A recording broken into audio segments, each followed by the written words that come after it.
Welcome back, everybody, whoever you are and wherever you are and whenever you are. This is A, and you're listening to The Spiritual Bazaar, an anonymous audio cast by someone on the road to recovery while exploring spiritual paths and the mystery of life. Today, I have a very interesting guest and topic, which at first glance might seem not right up our alley, but in fact, it really is. We're talking about UFOs. And we're talking about abductions and alien close encounters. But what we're going to really be talking about is the experience that people have and that they share about that experience. So, what does that mean? That means that there is a sort of spiritual revelation in some of these mystical encounters with beings from either supposedly another dimension or another world. And instead of getting into the nuts and bolts and questioning whether UFOs or aliens are real, Ted Peters, our guest, has delved into this topic a little bit differently and has decided to question what does that experience mean, rather than are UFOs real? And I think this is a really fascinating question because it begs to draw parallels between other mystical experiences from religious people in the past or your everyday person and these specific alien close encounter experiences. So Ted Peters is a theologian. He has authored, co-authored, edited, and co-edited more than 24 books. The topics range from sin and evil to the future of God and to points where science and religion clash and cooperate. Translations have appeared in Korean, Chinese, German, Spanish, Portuguese, and Indonesian Bahasa. His scholarly task is to subject culture to theological analysis to uncover hidden spiritual dimensions behind secular language and secular thinking. His new venture as an author is a series of espionage thrillers with an enigmatic heroine, Leona Fox. Now, that last part, I don't know if that's quite up to date. Ted, welcome to the show. What's actually your newest work? Well, can I call you Alpha? Because, there are you can call me Alpha in there.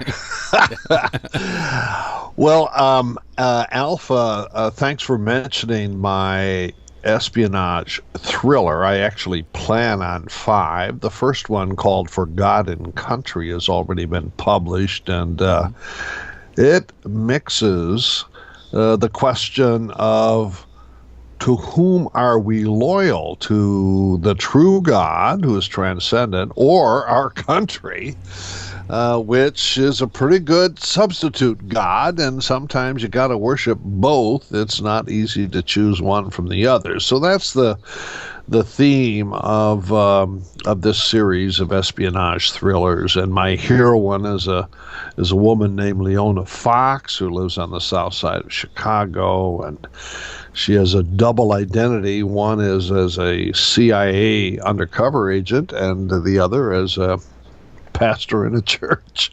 So at any rate, it's been a lot of fun. But there's the academic side of my work, as you mentioned to the listening audience. And I'm concerned about, from the point of view of a scholar, just how our secular experience gives off religious valence and tries to entice us into thinking that finite and temporal and ordinary things are actually ultimate and transcendent and demanding even of the sacrifice of our lives, and patriotism is the number one candidate for that particular category. So I continue to work in that area. Well, yeah, I mean, there's definitely a common thread between all of your works, even if the topics are different. I mean, you have For God and Country, UFOs, God's Chariots, which is the book that I was referencing in the beginning. You have Cosmic Self, Sacred Cells, Playing God, ? You love the question marks, apparently.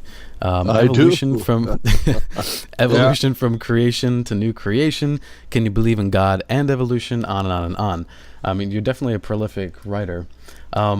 And you're a professor, and are you also a minister? Do you minister at this time? Yes, well, thank you for seeing the continuity in all these rather different topics that I address. I am a Lutheran pastor, and I Hmm. teach theology to men and women who are becoming pastors themselves in Berkeley at the Graduate Theological Union. And then my other foot is in scholarship. We have a Center for Theology and the Natural Sciences, and I spend a lot of time there with doctoral students preparing to be professors. And we really like to deal in the stratosphere with abstract things that, the fewer people who can understand us, the better.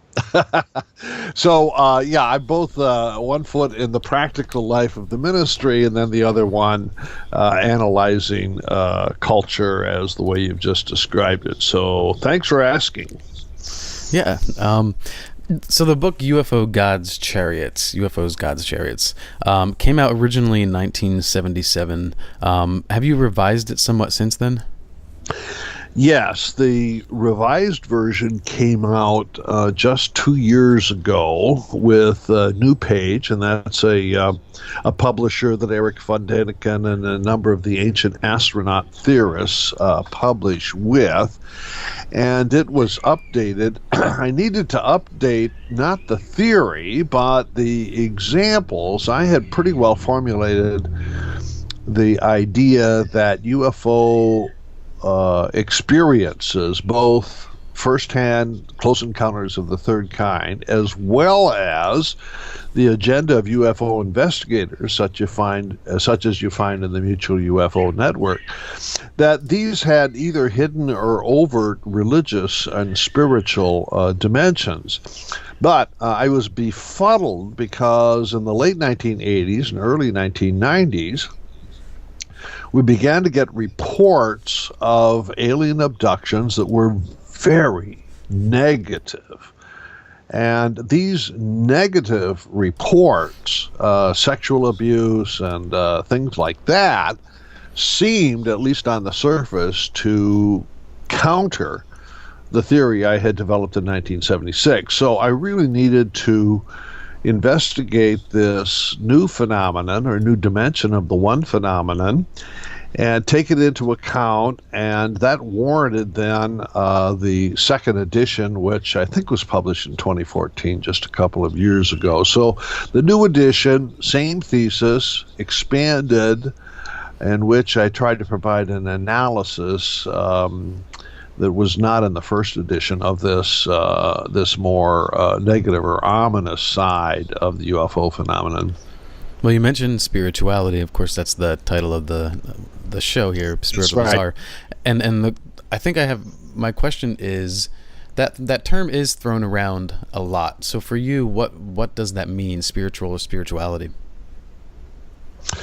Well, it is a very interesting term because if you use it broadly in terms of your and my inner soul seeking contact with what is transcendent, God or the One or cosmic unity, then we can certainly date its onset to the city-state period about 2,500 to 3,000 years ago in what philosopher Jaspers calls the axial breakthrough. And you can see it manifested to some degree in Confucius and Lao Tzu in China. You can see it in Plato in Greece, Zoroaster in Persia, what today we would call Iran. And with Moses and the burning bush in the Bible, spirituality is a good word for that inner claim that the human soul wants to make on ultimate reality, which is both transcendent and immanent at the same time. And then it works its way through the higher religions. Christianity is only one. Down into the present time. And then in the modern West, of course, we begin to secularize things, at least politics and to some degree culture and economics over the last 300 or 400 years. And for a period, the religions, the organized religions, were the bearers of spiritual practices. But what has happened over the last century or century and a half is an explosion of spiritual interest outside the churches. And what I find curious and what warrants my study is that a lot of this spirituality outside of religion is scientized. That is to say, spiritual people love attaching their quest to the new knowledge produced by the natural sciences. Not everybody, of course, to be sure. So spirituality is a big word. It covers a lot. But I think at the heart and center of it is this desire that you and I have, a thirst and a hunger, that the inner depths of our soul be grounded firmly in what is universally true and what is transcendently real. And the other things sort of, develop from that. Well, do you think that desire for connecting with a higher reality is innate for all people? That's really a good question, and I'm going to give you a somewhat equivocal answer. I think it is innate for the human race as a whole. Do I or you know individuals who just don't seem to give a rip? Well, yeah. Mm-hmm. There are individuals who don't. But I think the pilgrimage of the human race, from looking at it through evolutionary history, has been a rising toward what we might call spiritual consciousness. That finally there was a breakthrough, I think, about 2,500 to 3,000 years ago, and you and I are descendants, so to speak, of the breakthrough. So I think that your and my inner quest is probably the product of this history. I don't think it's a metaphysical thing, but it is a product of this history. And as a Christian, I think God probably has a hand in the development or cultivation of this consciousness within us. It's indirect, not direct, but for the most part, at least. So I would say it's innate, but that doesn't necessarily mean it applies to every individual. Yeah, I agree with you. There are people out there that you look at them, and on the surface, it seems like they don't give a rat's ass, like you said. Right. But then, like I interviewed someone last week. He was a recovering alcoholic addict, and aside from his addiction, though, he was leading a very good life, making lots of money. He thought that he had everything going for him, and you hear this story from a lot of people who do well, whether it's business or Wall Street or whatever career, and for a while they seem happy, they feel happy, and then something starts kind of gnawing away at them, and I just wonder if that itch or that gnawing to question what their purpose is or their meaning or why they're doing what they're doing, is it really fulfilling? They let that itch get big, but maybe some people it is there, but they just continually suppress it and suppress it and suppress it because for them it's a distraction from their immediate gains. Does that make sense? Oh, yes. I really think you are describing the kinds of people that you and I are likely to know on an everyday basis. And yes, you can hear that story, sort of confessional story again and again about even the very successful person in business and making a profit and being successful in the tasks as television advertisers would like to have us come to believe, that the new car is sexy and that the new iPhone makes me on the cusp of the frontier of technological progress. And eventually, and I like to use the words superficial and profound here, all of a sudden you wake up and you realize, hey, all of this is superficial. It's just like the outer edge of the ball, what's going on there in the middle, and then you look deep inside yourself and you don't see anything. There's nothing there. And that comes as a horrible shock. And I think what you and I have is a sort of innate hunger or thirst to integrate what is deep or profound in our life with what is superficial. And if we live only at that superficial level, sooner or later we wake up and say, hey, this is a nightmare. And one of the modern words that I think is important and really comes from Martin Heidegger, the German philosopher, is authenticity. What we hunger for is a congruence between what is deepest within our soul on the one hand, and then the professional, social, and economic life we live on the other. And if we can make those congruent, then we're an authentic person. Then we feel like our feet are planted solidly on terra firma. And then making money and surviving and being popular or whatever has a certain grounding, and the nightmare is over. But boy, the authentic life is so hard to come by. Yet I think those people who call themselves spiritual, I think that's probably what they're after. And, that's a good, healthy thing to be searching for. Yeah, well, it's funny you said the iPhone, because I'm an Apple person across the board. But there definitely was a period where, in my mind, iPhone was the best.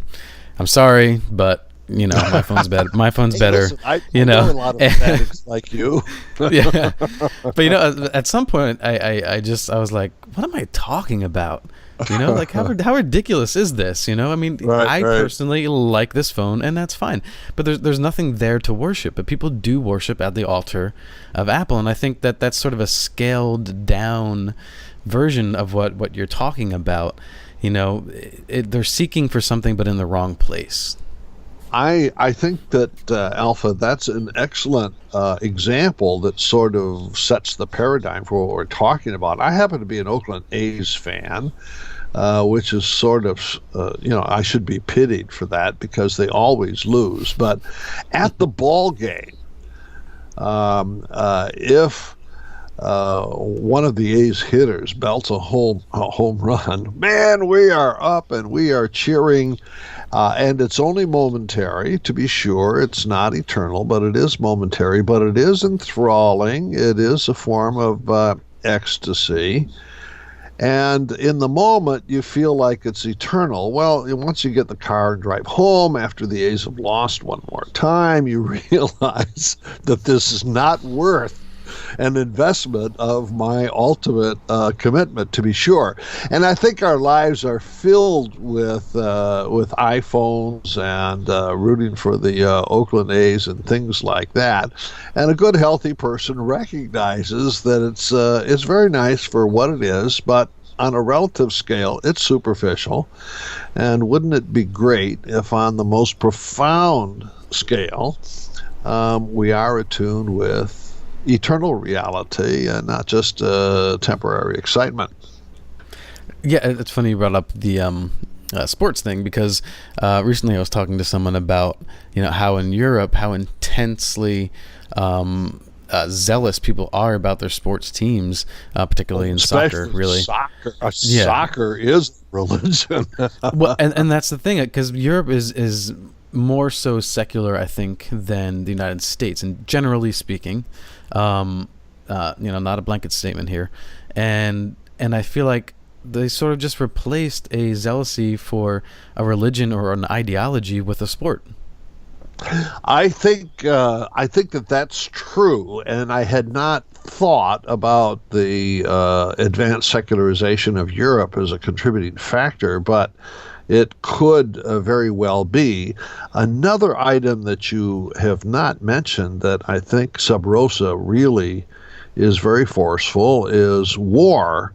And a war from the time of the Iliad and even the early books of the Bible War has been a way or a place where the human race really gets exhilaration in one form or another. Well, over the last couple of centuries, we've sought to curtail war by having civilian governments, etc. And so we've got all these substitutes for war, and I think football and soccer are in some ways substitutes for war. And so are video games and violent movies and things like that. In part, they try to sidestep war by providing something that meets the needs that war otherwise would provide. So I sometimes see in soccer an attempt to get all the thrills and joys of military victory without anybody getting hurt. It's sort of a genius of modern civilization to construct these sports. So if it turns out that it's really the case that these sports help to reduce the amount of war that we engage in, I'll say, gee, I'll take that substitute religion any day. Sure, but then you can never curtail. It seems like the smallest minority, if it be that, of people who actually act out violently. I mean, people taking the buses from England to France. Oh yeah, right. Or there's sometimes murders that take place at soccer games, especially in Latin America. So, but I'd rather. I don't. I would say I'd rather have a few murders maybe than armies going against each other and killing people by the tens of thousands. But, sure.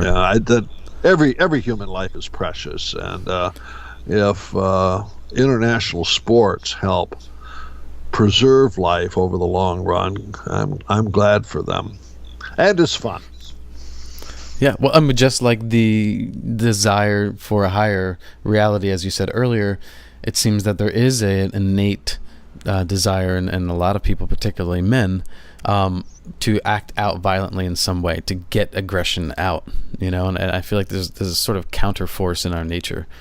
So getting back to the book, though, because that's exactly what we're talking about, is what experiences are people taking out of these close encounters, these seeming interactions with beings from another planet or dimension or what have you?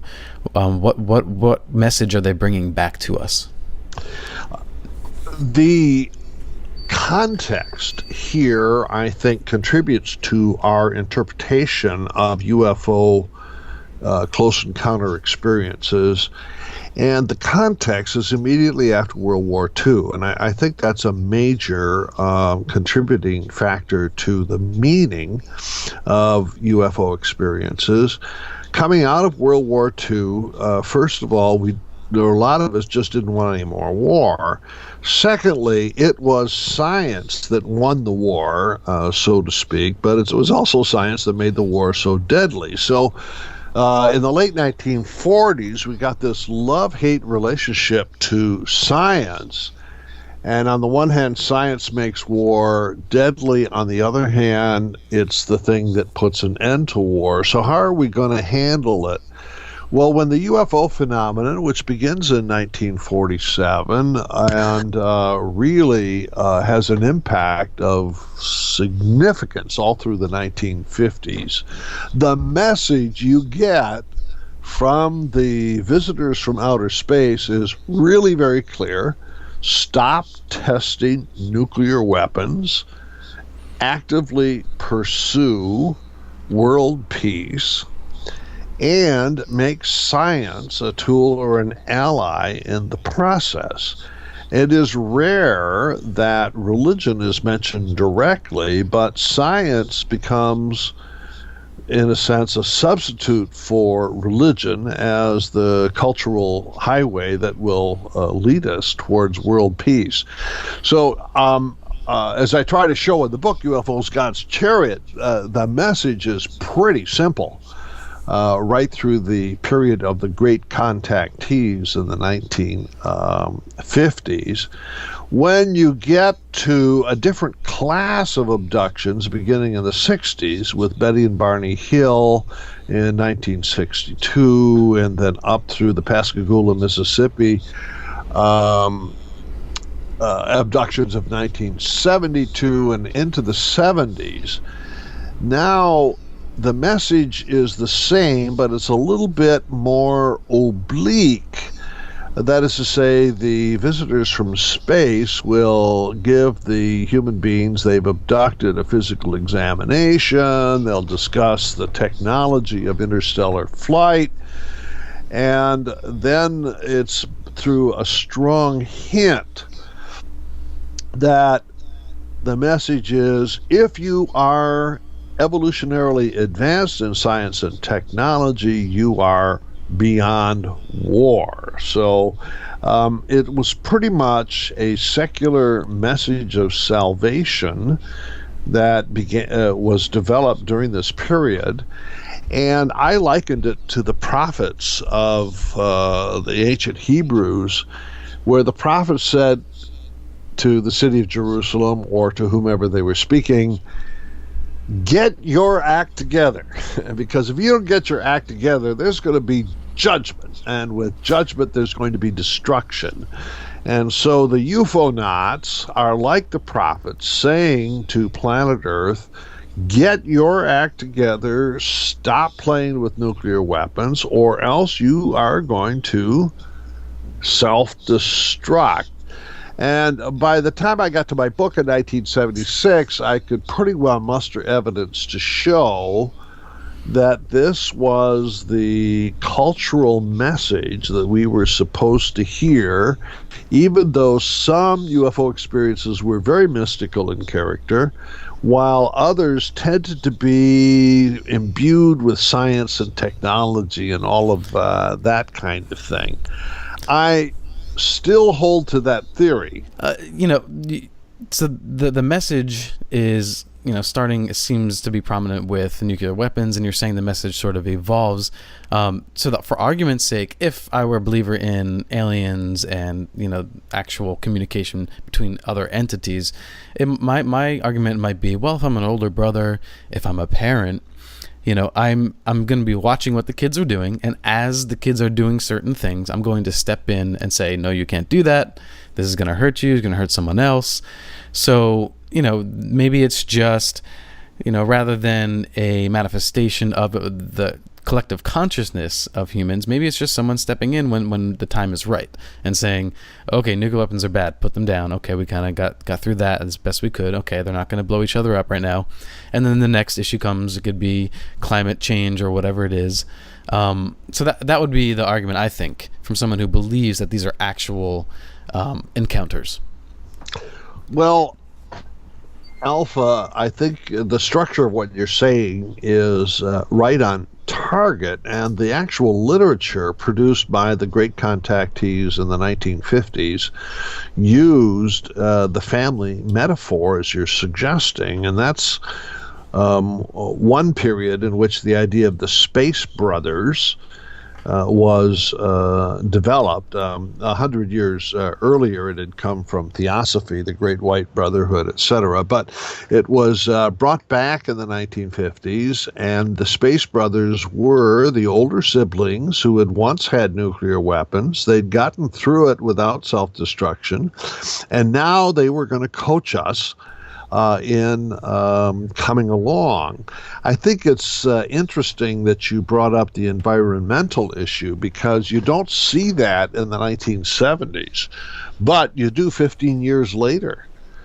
By the time you get to the second phase of the abductions in the early 1990s, now the message has less to do with nuclear weapons and more with environmental self-destruction. And the work of John Mack at Harvard in particular stresses that. It is also the case that John himself was strongly committed to environmental ethics, and exactly how much that was a factor in his interpretation of what the abductees told him under hypnosis, I don't know. But it is a good observation to show that the context had shifted, so that by the time we get to the 1990s, we're concerned about environmental self-destruction in a way that 30 years earlier we were concerned about nuclear weapon self-destruction. Well, from your point of view, what stands out? What rings the bell for you to say, okay, this is something more akin to a mystical experience?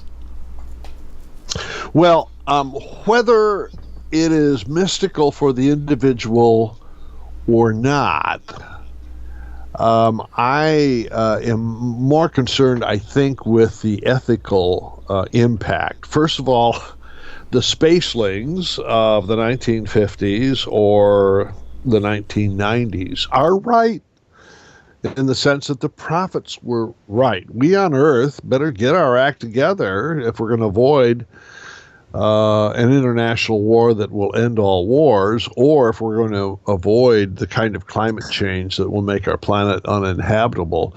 They're just right. So I think that would be the case whether God spoke it in a lightning bolt, whether someone with a mystical experience is going to come out and interpret it, or whether somebody who's even fabricating it on the basis of the zeitgeist.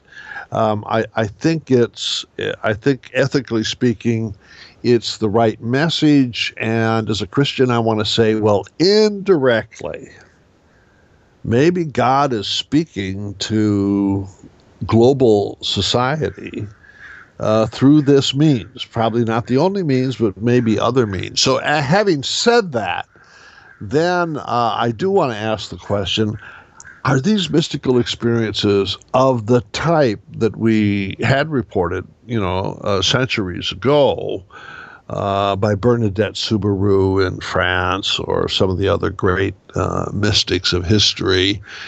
And I think there's enough in common that we probably could put them all in the same category. But you know what? That's about as far as I can go. I'm not sure that I can say any more than that.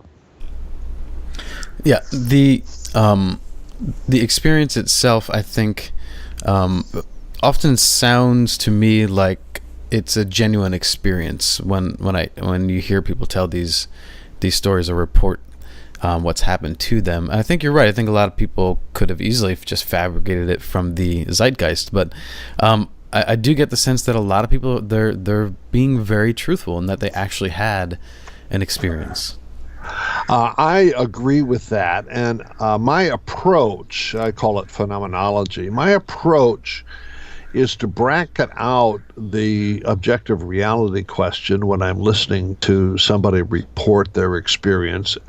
And for the most part, I think they are being authentic. I actually did lie detectors for a while.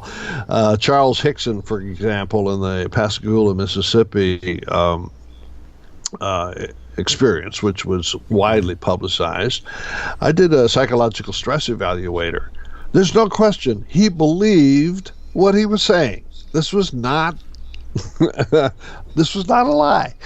So as fantastic as it is, I have to say, okay, if he believes it, then I'm going to take him seriously. So that's been my approach. And then if it turns out that we've got a hoax going here, I'll work on that later. I won't do that first. So let's assume that these are authentic self-reports and then take it from there.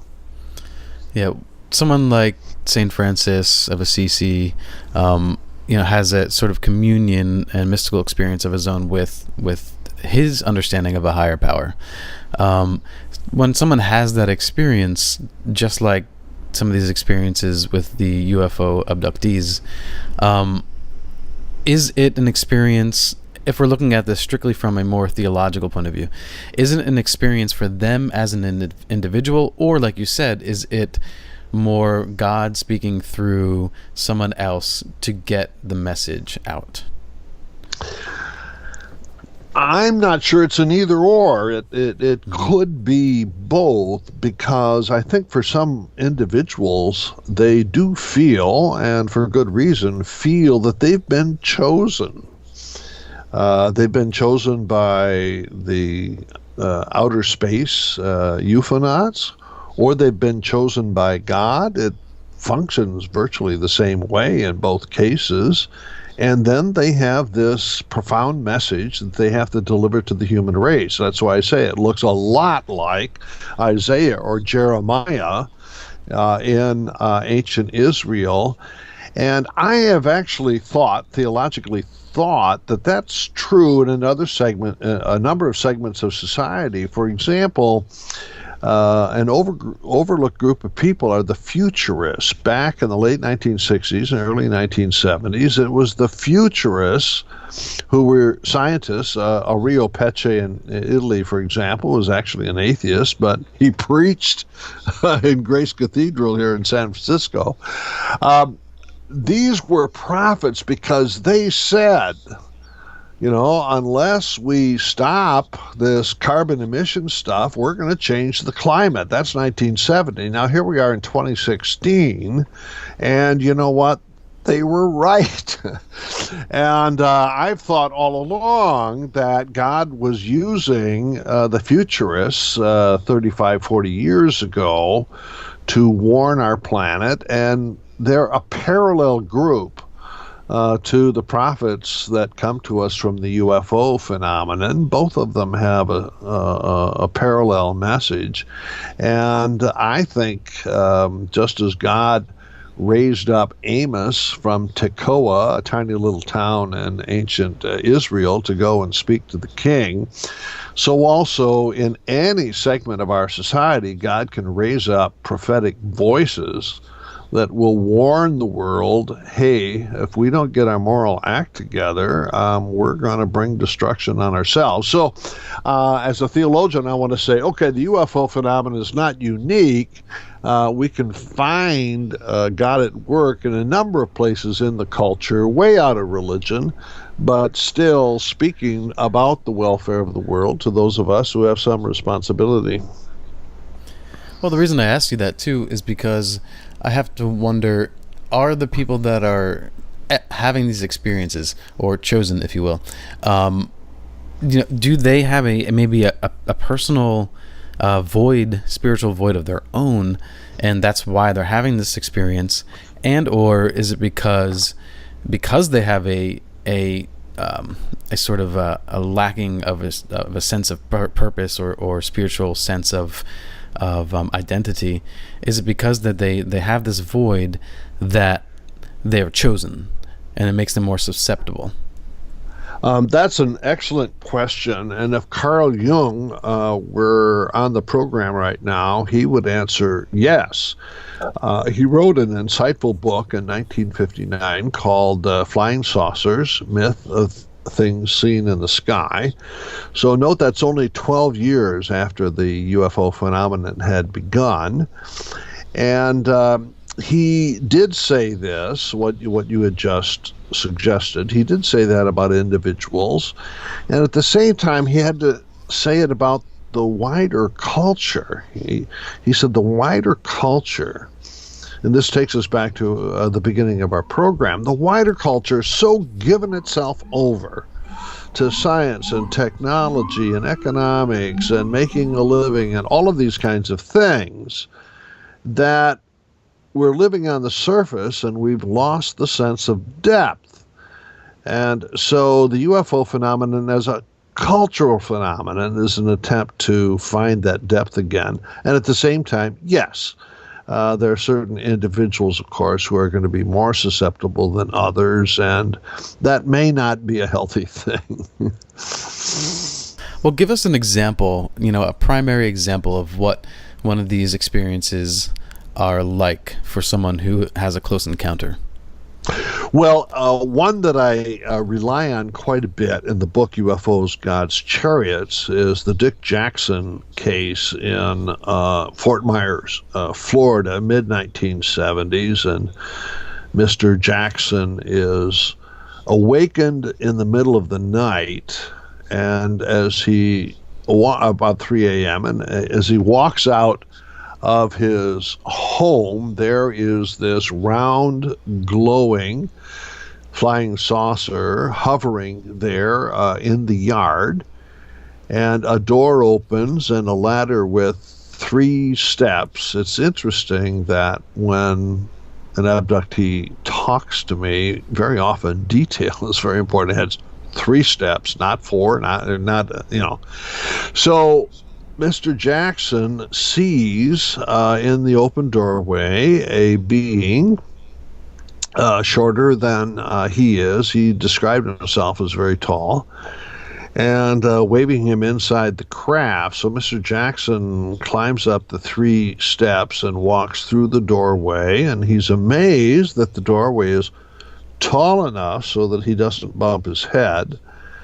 When he gets inside the craft, he sees a second being sitting behind a desk, and the first question he asks is, how does this thing fly?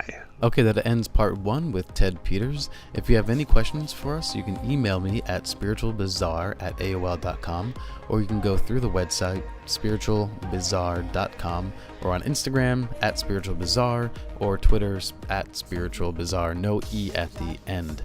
And if you have any questions directly for Ted, you can contact him through tedstimelytake.com.